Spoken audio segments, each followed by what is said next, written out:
روايتك إلى صحيح مسلمة أو رواية زور كات مستشرقين كرديانا بالدليل لسر أويك معاوية خوشي جوني داوة بسيدنا علي رضي الله رحمة الله عليه. أويش روايتك أويك أفرمي عامري كري سعد كري أبي وقاص أفرمي هات خزمة معاوية فرموي أو روايتك أجرته أفرمي سعد هات خزمتي فرموي إمام معاوية بي ما منعك أن تسب أبا تراب شي واي لي كرديك منعي كردي لويك جوان ندي بأبا تراب. أبا تراب ما بس بإمام علي رضي الله رحمة الله عليه.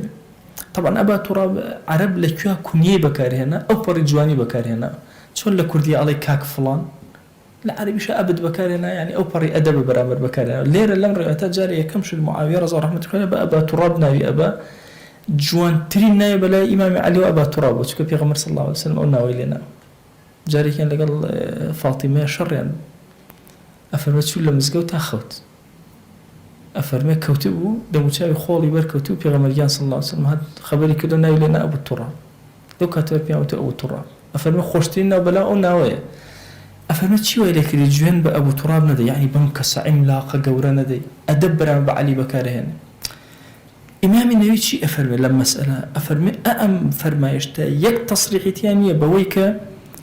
إمام معاوية وتبيتي أي سعد مثلا جوان بو يعني برسال لو بو جوان ندايك وابو جوان بدا فرم برسالك أمنية شو كام كلماته بأكي إمام معاوية أمنية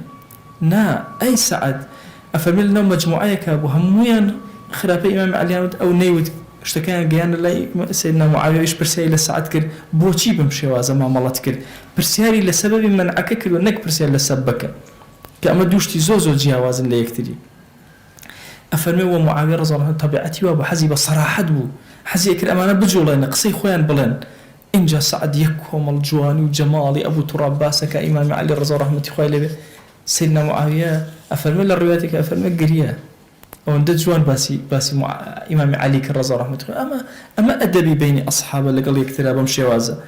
حتى مثلا القرطبي إمام القرطبي باسي كلبك أفرمي الروايات هيش ربطي بوانيا كسيدنا معاوية أبدا كلميه بنامر بإمام علي وتبي بلكو هاتون سوء استفادان لكل وبتأتي عربي نزانا كان هاتون زور قسان لسر أو مسائلنا كردوا وزوري تر بعض المؤرخين هاتون أو مثلا تحقيق كردو ودراسة أنك أقصي زوجنا لسر كردو كرتي وبختي عزيزاني خونكم أو بابتي جنداني خلق بسيدنا علي لزمن معاوية أبدا نبوة أجر حالتك الرويدا بهم يعني تم يكرد أبا وش توانيتي استقراري وذاك أو سياستك داخلي زور قوري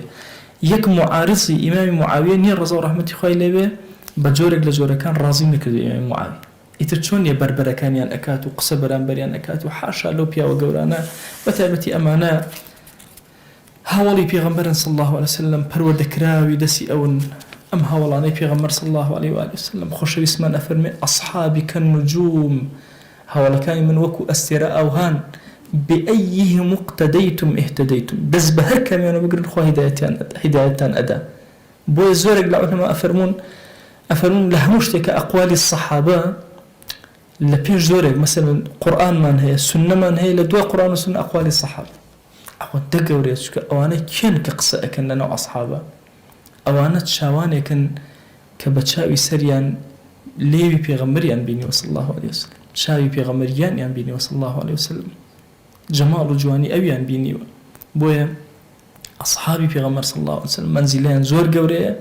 وهشتي بكات الطعن لون لأهل سنني أوشت